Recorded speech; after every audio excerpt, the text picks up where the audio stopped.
the very first time, this is me just responding to various questions and comments that get on various different videos.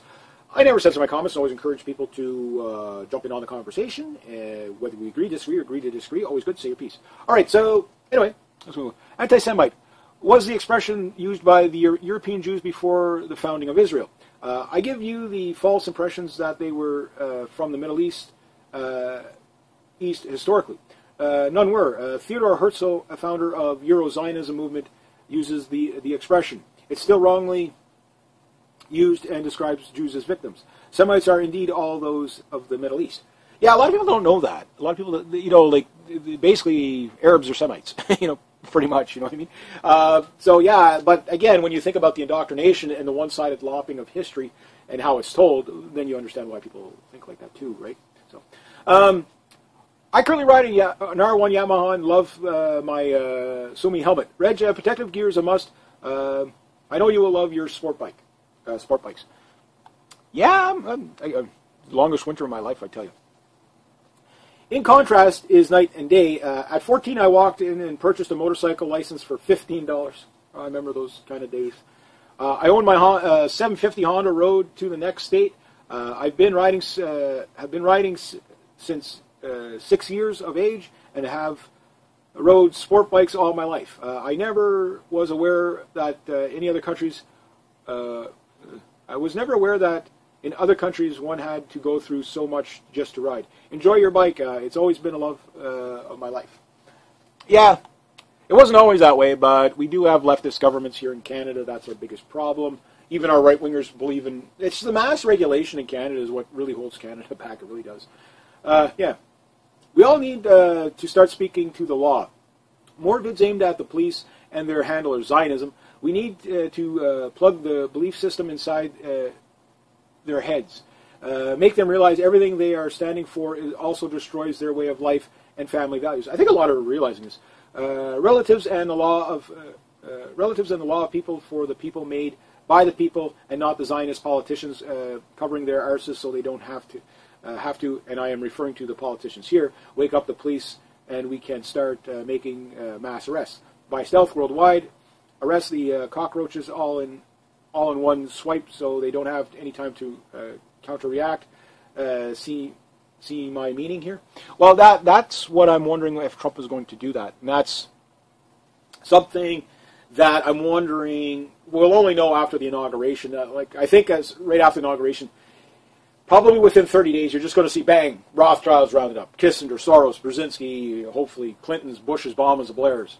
A global sting. Because it has to be a global sting or it's not going to work. And I think it might happen as a possibility.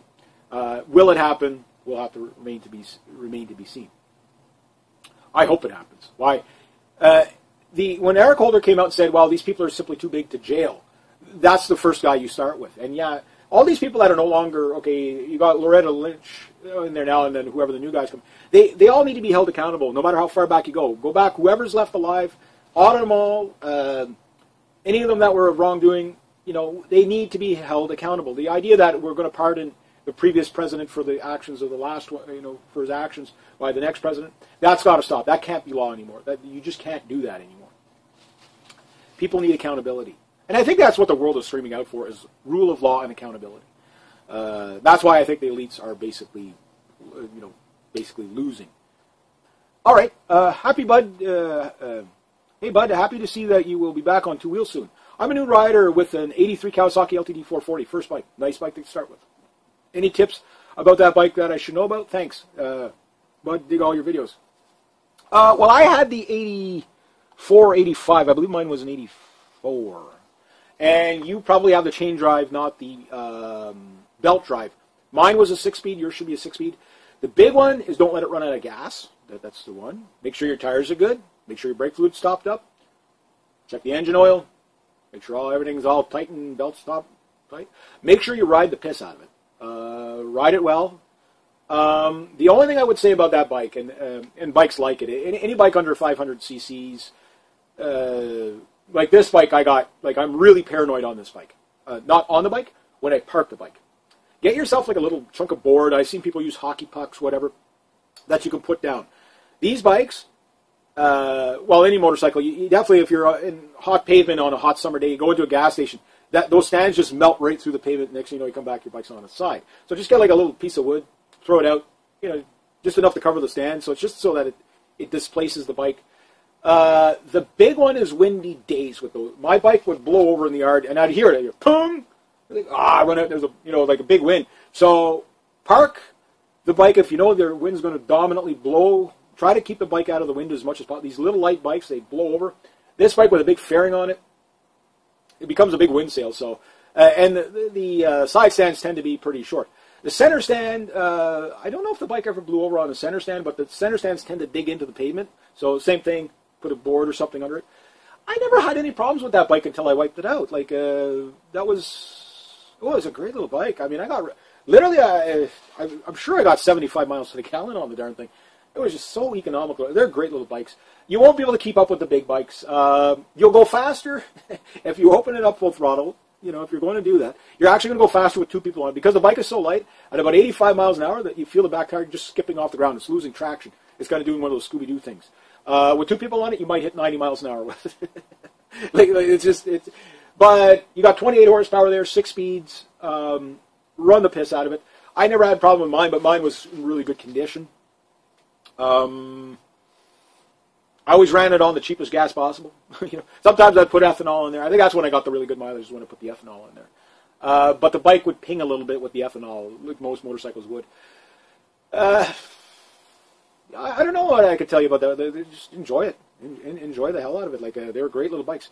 Anyway, I guess I'll leave it at that. So if you like this kind of content, please consider making a donation to the channel. Links down below. Thank you so much to everybody who has. Next that, rate, subscribe, share, comment, like. Be true to yourself. Share, comment, like. Be true to yourself. Be true to others. Always do the right thing. And have yourselves a great day. Good day, and welcome. Q&A, whatever it is. For those of you joining me for the very first time, this is me just responding to various questions and comments I get on various different videos. I never censor my comments. I always encourage people to jump in on the conversation. Whether we agree, disagree, or agree to disagree, always good to say your piece. All right, so anyway, let's move on. Anti-Semite was the expression used by the European Jews before the founding of Israel. I give you the false impressions that they were from the Middle East, historically. None were. Theodor Herzl, a founder of Euro-Zionism movement, uses the expression. It's still wrongly used and describes Jews as victims. Semites are indeed all those of the Middle East. Yeah, a lot of people don't know that. A lot of people, basically Arabs are Semites, pretty much, you know what I mean? So yeah, but again, when you think about the indoctrination and the one-sided lopping of history and how it's told, then you understand why people think like that too, right? So, I currently ride